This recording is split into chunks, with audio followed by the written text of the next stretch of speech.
This is the day the Lord has made. Let us rejoice and be glad in it. Reflection, 7th Sunday in Ordinary Time, Year A. During a father and son conversation, the father asked the son, "When I beat you, how do you control your anger?" The son replied, "I start cleaning the toilet." The dad wondered, "But how does it satisfy you?"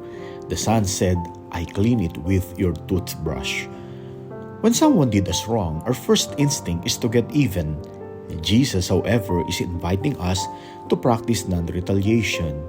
You have heard that it was said, "An eye for an eye and tooth for tooth." But I say to you, offer no resistance to one who is evil. When someone strikes you on your right cheek, turn the other one to him as well.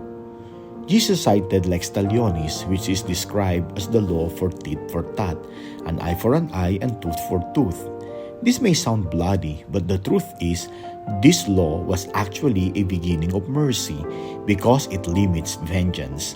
Only the person who committed the injury was punished.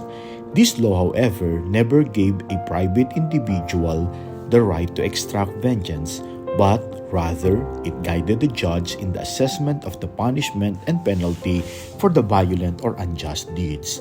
That being said, Jesus obliterated the very principle of the law of retaliation because it has no place in Christian life. First, forgiveness and love are the operating system in God's kingdom and not retaliation.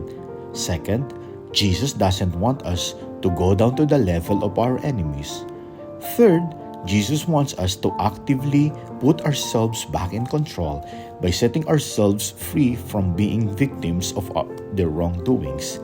When we are hurt, there are only two things that we can do: either retaliate or forgive. When we choose to forgive, it doesn't mean that the person who hurt us is right or we are giving up on justice. Forgiveness is an act of righting the wrong but not making the wrong right. As Christians, retaliation should have no place in our lives.